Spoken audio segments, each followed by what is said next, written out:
मैं कविता के विषय में कुछ कहना चाहूँगा कि पद्मिनी के विश्व विजयी सौंदर्य से प्रभावित होकर के अलाउद्दीन खिलजी पद्मिनी को प्राप्त करने के लिए चित्तौड़गढ़ का घेरा डाल देता है।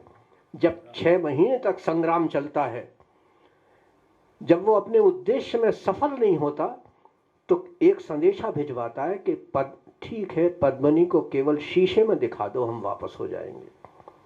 मित्रों, आज भी चित्तौड़गढ़ के उस 30-40 किलोमीटर के क्षेत्रफल में जो पद्मिनी महल है वो सबसे सुंदर है, वो शीशा भी विद्यमान है।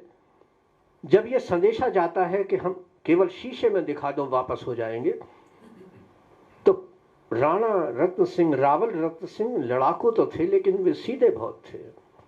और सीधा आदमी आजकल की परिभाषा में कुछ और समझा जाता है। बोले ठीक है, प्रातः पद्मिनी शीशे में दिखा दी जाएगी। तभी मेवाड़ी कमान का सेनापति गोरा सिंह, जो 80 साल का बूढ़ा था, वो खड़ा हो जाता है, कहता है महाराज धृष्टता क्षमा हो, लेकिन सेनापति गोरा के जिंदा रहते ये संभव नहीं है कि छत्राणी की उंगली का एक निशान भी किसी विदेशी को दिखाया जाए। राणा कहते तुम लड़ाकू हो, तुम राजनीति क्या जानो।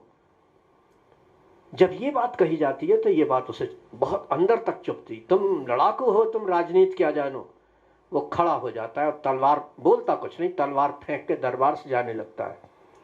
सामंत शाही का जमाना था, राणा समझ जाते हैं, कहते हैं बोले मैं तुम्हें गिरफ्तार भी करवा सकता हूं। बस ये बात जब कही जाती है तो वो बूढ़ा शेर पलट जाता है, कहता है महाराज, ये तलवार उठा लेता है, जो उसने फेंक दी थी वो तलवार उठा लेता है और कहता है महाराज, ये तलवार कभी आपके पिताश्री ने मुझे जंगली शेर का पैदल शिकार करने में पुरस्कार में दी थी।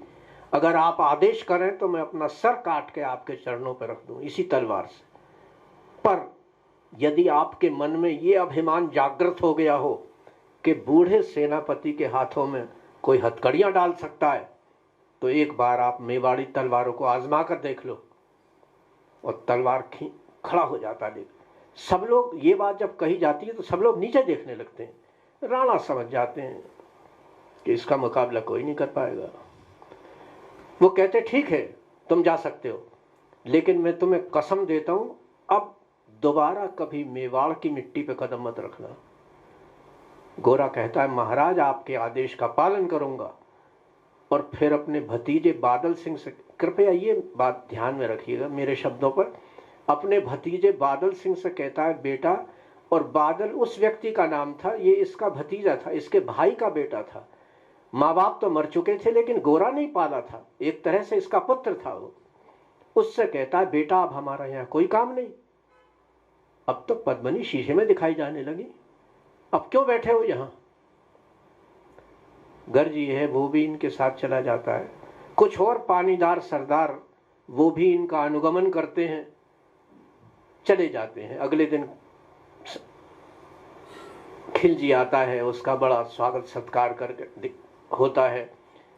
मैं संक्षिप्त करता हूं अपनी बात को। पद्मिनी को शीशे में दिखाते हैं और शीशे में देखने के बाद जब वो विदा होने लगता है तो वो बात करते करते, अब आपके घर पे कोई मेहमान आए और जाते समय बात भी करने लगे आपसे और चलता भी जाए, तो आप नेचुरली उसका साथ देंगे दरवाजे तक। ये उसे मतलब ये औपचारिकता के उसके साथ साथ जाते हैं। और मुख्य द्वार तक जब वो ले आता है राणा रत्न सिंह को, तो वहां उसने पहले से सैनिक छिपा रखे थे अपने, और वहां एकदम से उसे गिरफ्तार करके घोड़े बैठा के ले जाते हैं और फिर अपने शिविर में बंद करके दिल्ली ले आता। फिर एक संदेशा भिजवाता है कि यदि 10 दिन के भीतर पद्मिनी का डोला दिल्ली नहीं भिजवाया गया तो राणा का कटा हुआ सिर चित्तौड़ के दुर्ग में भिजवा दिया जाएगा। मित्रों, कि आप ये देखें कि जब पानीदार सरदार नाराज होकर के जंगलों में चले गए हों, उस समय जब ये संदेशा आया होगा तब उस सतीत्व पर क्या गुजरी होगी जिसका सौंदर्य सारे भारतवर्ष में प्रसिद्ध था, आज भी सुंदरता का उपमान माना जाता है। मैं कविता प्रारंभ करता हूं। दोहराता हूं सुनो रक्त से लिखी हुई कुर्बानी। और मैं समझता हूं वीर रस की दृष्टि से मेरी कविताओं में ये सबसे अच्छी कविता है। मैं अपनी कविता की बात कह रहा हूं, हमसे लिखने वाले तो बहुत अच्छे हैं। दोहराता हूं सुनो रक्त से लिखी हुई कुर्बानी, जिसके कारण मिट्टी भी चंदन है राजस्थानी। दोहराता हूं सुनो रक्त से लिखी हुई कुर्बानी, जिसके कारण मिट्टी भी चंदन है राजस्थानी। रावल रत्न सिंह को छल से कैद किया खिलजी ने, रावल रत्न सिंह को छल से कैद किया खिलजी ने, और कालजयी मित्रों से मिलकर दगा किया खिलजी ने। खिलजी का चित्तौड़ दुर्ग में एक संदेशा आया, जिसको सुनकर शक्ति शौर्य पर फिर अंधियारा छाया। वो संदेशा क्या था? 10 दिन के भीतर न पद्मनी का डोला यदि आया, यदि न रूप की रानी को तुमने दिल्ली पहुंचाया, तो फिर राणा रत्न सिंह का शीश कटा पाओगे, और शाही शर्त न मानी तो फिर पीछे पछताओगे। यह दारुण संवाद लहर सा दौड़ गया गढ़ भर में, यह बिजली की तरह क्षितिज से फैल गया अंबर में। महारानी हिल गई, शक्ति का सिंहासन डोला था।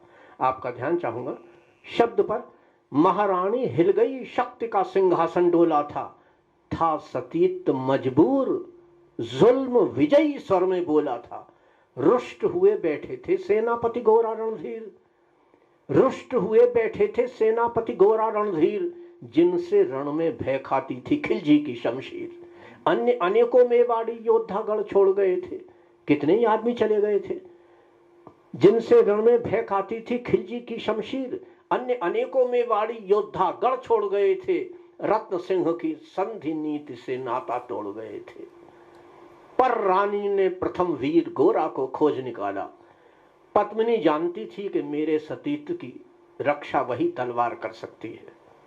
पर रानी ने प्रथम वीर गोरा को खोज निकाला। इतिहास ये कहता है कि वो घोड़े पर सवार होकर के साथ में कुछ सखियां लेकर के 15-16 घुड़सवार लेकर के वो जंगल जंगल घूमती, और बिजौलिया के जंगलों में गोरा एक पेड़ के नीचे रोटी बना रहा था, वहां पहुंच जाती। पर रानी ने प्रथम वीर गोरा को खोज निकाला। बन बन भटक रहा था, मन में तिरस्कार की ज्वाला। गोरा से पद्मिनी ने खिलजी का पैगाम सुनाया, गोरा से पद्मिनी ने खिलजी का पैगाम सुनाया, मगर वीरता का अपमानित ज्वार नहीं मिट पाया। बोला मैं तो बहुत तुच्छ हूं, राजनीति क्या जानूं, निर्वासित हूं, राजमुकुट की हट कैसे पहचानूं। बोली पद्मिनी। जब गोरा रिफ्यूज कर देता है, मैं कुछ नहीं करूंगा, तब पद्मिनी एक बात कहती है, और मेवाड़ की पृष्ठभूमि में मैं इन शब्दों का मूल्यांकन आप पर छोड़ता हूं। बोली पद्मिनी, समय नहीं है वीर क्रोध करने का। उस भावना को देखें। बोली पद्मिनी, समय नहीं है वीर क्रोध करने का। अगर धरा की आन मिट गई, घाव नहीं भरने का। और दिल्ली गई पद्मिनी तो फिर पीछे पछताओगे। दिल्ली गई पद्मिनी तो फिर पीछे पछताओगे, और जीते जी रजपूती कुल को दाग लगा जाओगे। राणा ने जो किया कहा वह माफ करो सेनानी, यह कह गोरा के चरणों पर झुकी पद्मिनी रानी। है यह क्या करती हो? गोरा पीछे हट बोला, और रजपूती गरिमा का फिर से धधक उठा था शोला। महारानी हो तुम, जब वो पैरों में झुकने लगी, महारानी हो तुम, शिशौदिया कुल की जगदम्बा हो, और प्राण प्रतिष्ठा एक लिंग की ज्योति अग्निगंधा हो। जब तक गोरा के कंधे पर दुर्जय शीश रहेगा, महाकाल से भी राणा का मस्तक नहीं कटेगा। तुम निश्चिंत रहो महलों में, तुम निश्चिंत रहो महलों में, देखो समर भवानी, और खिलजी देखेगा केसरिया तलवारों का पानी। राणा के सकुशल आने, ये मेवाड़ का कॉन्फिडेंस था। मुझसे लोग कहते हैं अक्सर, अब तो खैर मैं जाता भी नहीं कभी सम्मेलनों में, जब जा तो लोग ट्रेन में मिलते थे, बोले पंडित जी आप चित्तौड़ रहते हैं, वहाँ की क्या खास बात है? अक्सर लोग जैसे पूछते हैं, तो दोस्तों ये चित्तौड़ की खास बात है। हम तो नहीं रहेंगे कुछ दिनों बाद में, लेकिन ये बात देखें आप, ये जिंदा रहेगी। क्या खास बात है? वो एक कमिटमेंट करता है, वो कमिटमेंट देखें आप। राणा के सकुशल आने तक गोरा नहीं मरेगा, राणा के सकुशल आने तक गोरा नहीं मरेगा, और एक पहर तक सिर कटने पर भी धड़ युद्ध करेगा। एक लिंग की शपथ महाराणा वापस आएंगे, एक लिंग की शपथ महाराणा वापस आएंगे और महाप्रलय के घोर प्रभंजन भी न रोक पाएंगे। शब्द शब्द में वाली सेनापति का था तूफानी, शंकर के डमरू में जैसे जागी वीर भवानी। दोहराता हूं सुनो रक्त से लिखी हुई कुर्बानी, जिसके कारण मिट्टी भी चंदन है राजस्थान। मित्रों, ये जो कविता की कुछ पंक्तियां मैंने आपके सम्मुख रखी, ये कविता 4 चरणों में है और इसका एक चरण मैं आप तक पहुंचा चुका हूं। इसका दूसरा चरण प्रारंभ करता हूं और दूसरे चरण की प्रथम 2 पंक्तियों पर आपका ध्यान आमंत्रित करता हूं। खिलजी मचला था पानी में आग लगा देने को, खिलजी मचला था पानी में आग लगा देने को, पर पानी प्यासा बैठा था ज्वाला पी लेने को। गोरा का आदेश हुआ सज गए 700 डोले। एक योजना मेवाड़ की देखिए। गोरा का आदेश हुआ सज गए 700 डोले और बांकुरे बादल से गोरा सेनापति बोले, खबर भेज दो खिलजी पर पद्मनी स्वयं आती है, खबर भेज दो खिलजी पर पद्मनी स्वयं आती है। अन्य 700 सखियां भी वो संग लिए आती है। स्वयं पद्मनी ने बादल का कुमकुम तिलक किया था। भावना देखिए मेवाड़ की। स्वयं पद्मनी ने बादल का जिस दौर में केवल चुटकुलों को या लतीफों को कविता समझा जाए, उस दौर में इन पंक्तियों को ग्रहण करने का प्रयास करें तो आपका उपकार मानूंगा। खिलजी मचला था पानी में आग लगा देने को, पर पानी प्यासा बैठा था ज्वाला पी लेने को। गोरा का आदेश हुआ सज गए 700 डोले और बांकुरे बादल से गोरा सेनापति बोले, खबर भेज दो खिलजी पर पद्मनी स्वयं आती है। अन्य 700 सखियां भी वो संग लिए आती है। स्वयं पद्मनी ने बादल का कुमकुम तिलक किया था, दिल पर पत्थर रख भीगी आंखों से विदा किया था। और 700 सैनिक जो यम से भी भिड़ सकते थे, और 700 सैनिक जो यम से भी भिड़ सकते थे। हर सैनिक सेनापति था, हर सैनिक सेनापति था, लाखों से लड़ सकते थे। एक एक कर बैठ गए सज गई डोलियां पल में, मर मिटने की होड़ लग गई थी मेवाड़ी दल में।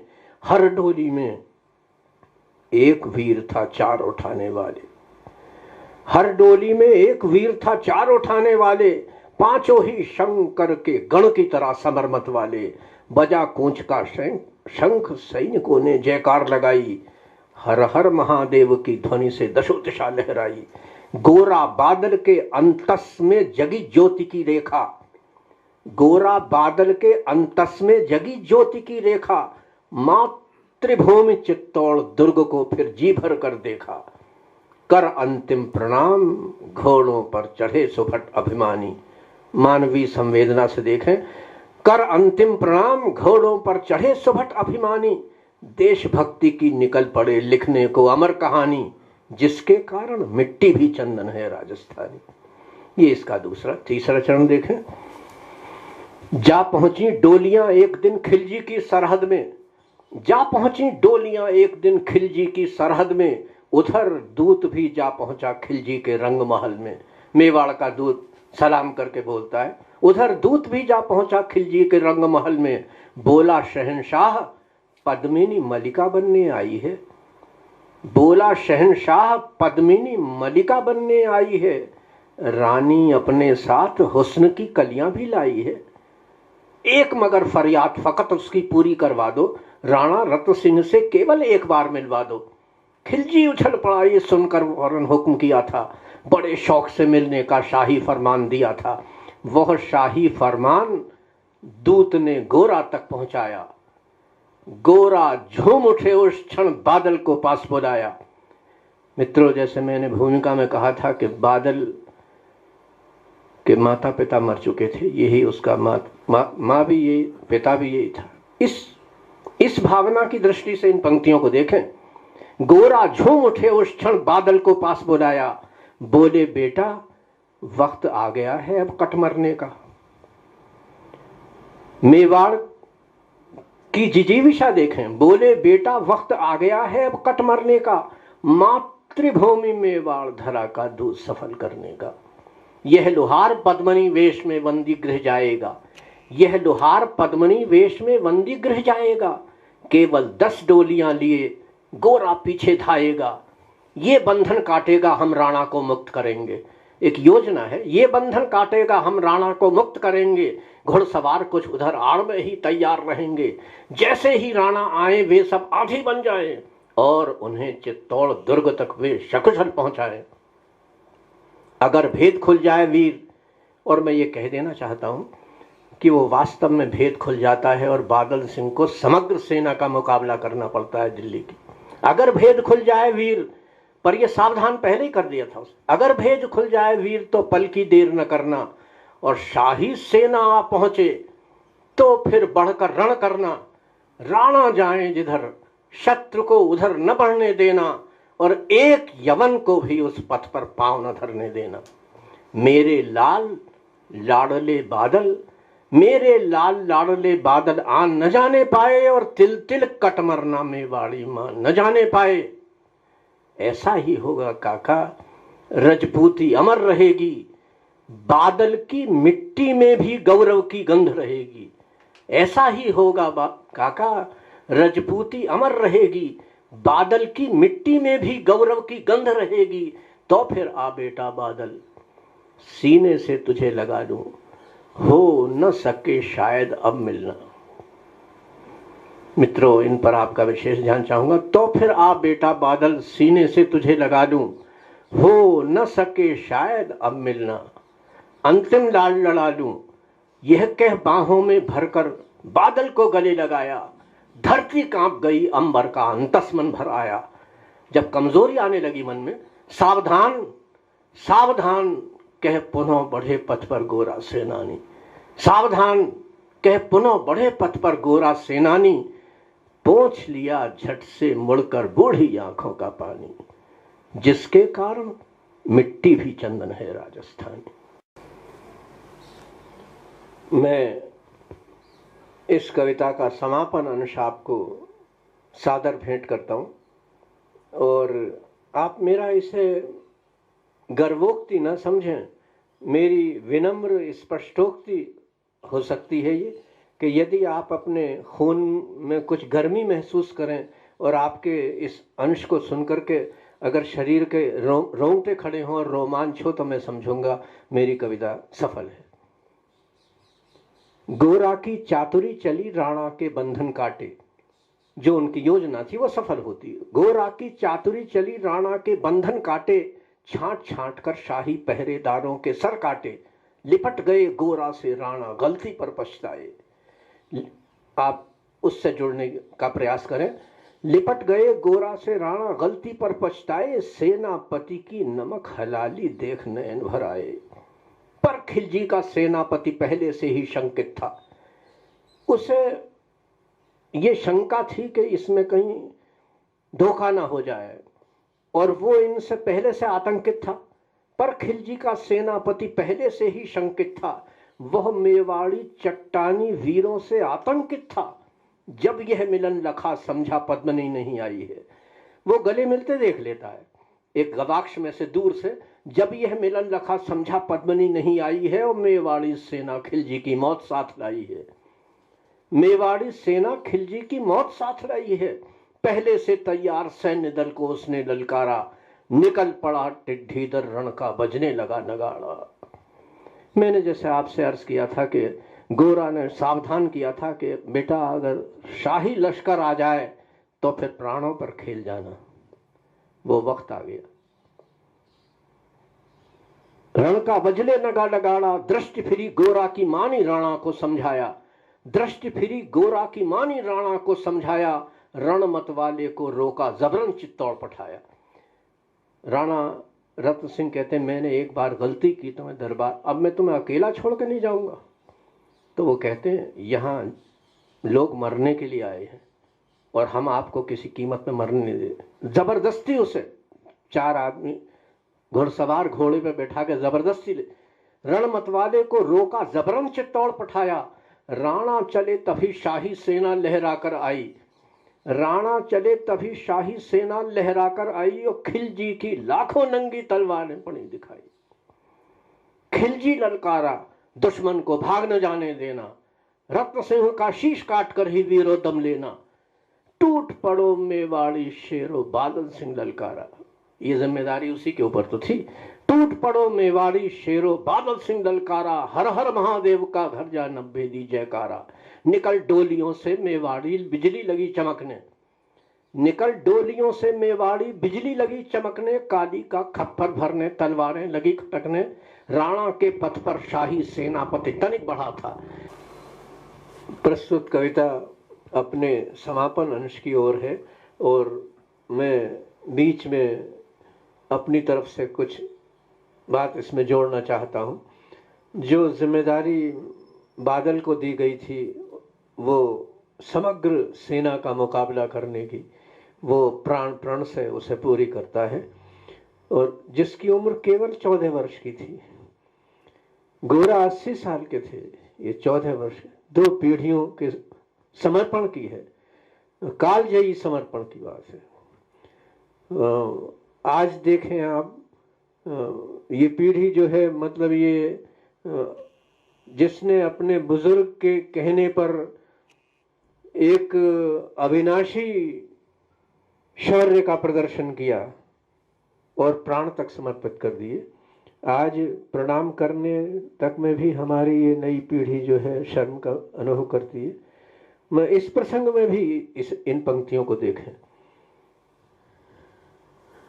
राणा के पथ पर शाही सेनापति तनिक बढ़ा था, राणा के पथ पर शाही सेनापति तनिक बढ़ा था, पर उस पथ पर तो गोरा हिमगिरी सा आड़ा खड़ा था, पर उस पथ पर तो गोरा हिमगिरी सा आड़ा खड़ा था। कहा जफर से एक कदम भी आगे बढ़ न सकोगे, और यदि आदेश न माना तो कुत्ते की मौत मरोगे। रत्न सिंह तो दूर, न उनकी छाया तुम्हें मिलेगी, दिल्ली की भीषण सेना की होली अभी जलेगी। यह कह महाकाल बनकर गोरा रण में हुंकारा, और लगा काटने शीश समर में बही रक्त की धारा। खिलजी की असंख्य सेना से गोरा घिरे हुए थे, पर वे तो मानो रण में मृत्युंजय बने हुए थे। पुण्य प्रकाशित होता है जैसे अगणित पापों में, पुण्य प्रकाशित होता है जैसे अगणित पापों में, फूल खिला रहता असंख्य कांटों के संतापों में। पुण्य प्रकाशित होता है जैसे अगणित पापों में, फूल खिला रहता असंख्य कांटों के संतापों में। यूं मेवाड़ी शेर अकेला लाखों से लड़ता था, बढ़ा जिस तरफ वीर उधर ही विजय मंत्र पड़ता था। इस भीषण रण से दहली थी दिल्ली की दीवारें, गोरा से टकराकर टूटी खिलजी की तलवारें, मगर कयामत देख अंत में छल से काम लिया था। गोरा की जंघा पर अरी ने छिपकर वार किया था, जो ही गिरे वीरवर गोरा जफर सामने आया, और शीश उतार दिया धोखा देकर मन में हर्ष आया। मगर वाहरे, उसका कमिटमेंट देखें, मगर वाहरे गोरा, मगर वाहरे मेवाड़ी गोरा का धड़ भी दौड़ा, मगर वाहरे मेवाड़ी गोरा का धड़ भी दौड़ा। किया जफर पर वार की जैसे सिर पर गिरा हथौड़ा, एक वार में ही शाही सेनापति चीर दिया था। जफर मोहम्मद को केवल धड़ ने निर्जीव किया था। जो ही जफर कटा शाही सेना का साहस लर्जा, काका का धड़लख बादल सिंह महारुद्र सा गर्जा। अरे कायरो नीच पामरो छल से रण करते हो, अरे कायरो नीच पामरो छल से रण करते हो, किस बूते पर जमा मर्द बनने का दम भरते हो। यह कहकर बादल उस क्षण बिजली बनकर टूटा था। कविता की समापन पंक्तियां, यह कहकर बादल उस क्षण बिजली बनकर टूटा था, मानो अंबर से धरती पर अग्निशिरा छूटा था। मां ज्वालामुखी फटा हो जैसे दरिया हो तूफानी, सदियां दोहराएंगी बादल की रणरंग कहानी। अरिका भाला लगा पेट में आते निकल पड़ी थी। एक ऐतिहासिक सत्य प्रस्तुत करता हूं कविता के माध्यम से। अरिका भाला लगा पेट में आते निकल पड़ी थी, और जख्मी बादल पर लाखों तलवारें खिंची खड़ी थीं। कसकर बांध लिया आंतों को केसरिया पगड़ी से, कसकर बांध लिया आंतों को केसरिया पगड़ी से। रंचक डिगा न वह प्रलयंकर सन्मुख मृत्यु घड़ी से। अब बादल तूफान बन गया, शक्ति बनी फौलादी, मानो खप्पर लेकर रण में लड़ती हो आजादी। उधर वीरवर गोरा का धड़ अरिदल काट रहा था और इधर बादल लाठों से भूतल पाट रहा था। आगे पीछे दाएं बाएं जमकर लड़ी लड़ाई, उस क्षण समर भूमि में लाखों बादल पड़े दिखाई। मगर हुआ परिणाम अंत में वही कि जो होना था, उनको तो कण कण अरियों के शोण से धोना था। मेवाड़ी सीमा में राणा सकुशल पहुंच गए थे, मेवाड़ी सीमा में राणा सकुशल पहुंच गए थे। गोरा बादल तिल तिल कटकर रण में खेत रहे थे। एक एक कर मिटे सभी मेवाड़ी वीर सिपाही, एक एक कर मिटे सभी मेवाड़ी वीर सिपाही। रत्न सिंह पर लेकिन रंचक आंच न आने पाई। गोरा बादल के शव पर भारत माता रोई थी, गोरा बादल के शव पर भारत माता रोई थी। उसने अपनी दो ज्वलंत प्यारी मणियां खोई थी। धन्य धरा मेवाड़, धन्य गोरा बादल बलिदानी, जिनके बल से रहा पद्मनी का सचित्व अभिमानी। धन्य धरा मेवाड़, धन्य गोरा बादल बलिदानी, जिनके बल से रहा पद्मनी का सचित्व अभिमानी। जिसके कारण मिट्टी भी चंदन है राजस्थानी। दोहराता हूं सुनो रक्त से लिखी हुई कुल। धन्यवाद। हजारों साल पहले की निशानी कौन रखता है, हजारों साल पहले की निशानी कौन रखता है। प्रतापी आन का आंखों में पानी कौन रखता है। फकत मेवाड़ का अरविंद ही अपवाद है, वरना सलीके से बुजुर्गों की निशानी कौन रखता है। इसी गोत्र की 4 पंक्तियां और पढ़ता हूं। वचन की आन पर हिमखंड साहब कौन गलता है, वचन की आन पर हिमखंड साहब कौन गलता है। अंधेरी रात में दीपक सरीखा कौन जलता है। वचन की आन पर हिमखंड साहब कौन गलता है। अंधेरी रात में दीपक सरीखा कौन जलता है। फकत मेवाड़ का अरविंद ही अपवाद है, वरना बुजुर्गों के बताए रास्ते पर कौन चलता है। तक जो मैंने पढ़े थे उसी वंश के 1-2 मुक्तक और पढ़ता हूं। इस धरा का हर तरफ सम्मान है तुमसे, सूर्यवंशी पूर्वजों की आन है तुमसे। पीढ़ियों तक यश तुम्हारा मिट न पाएगा, विश्व में मेवाड़ की पहचान है तुमसे। सूर्यवंशी न्यास का ये रश्मि रथ चलता रहेगा। ये हमारे मेवाड़ के, हमारे राजमहल के जो अस्मिता है उस पर 4 पंक्तियां लिखी हैं। न्यासी परंपरा जो 1400 वर्षों से चली आ रही है उस पर देखिए, यही इसका जो संपूर्ण बहुत कम शब्दों में इसको रूपायित करने का प्रयास किया गया है, उस समग्र भावना को। सूर्यवंशी न्यास का ये रश्मि रथ चलता रहेगा, पीढ़ियों के रक्त में इसका सुयश पलता रहेगा। रीति रघुकुल की जिसे शिव से विरासत में मिली हो, पीढ़ियों आंधियों में वो दिया जलता रहा।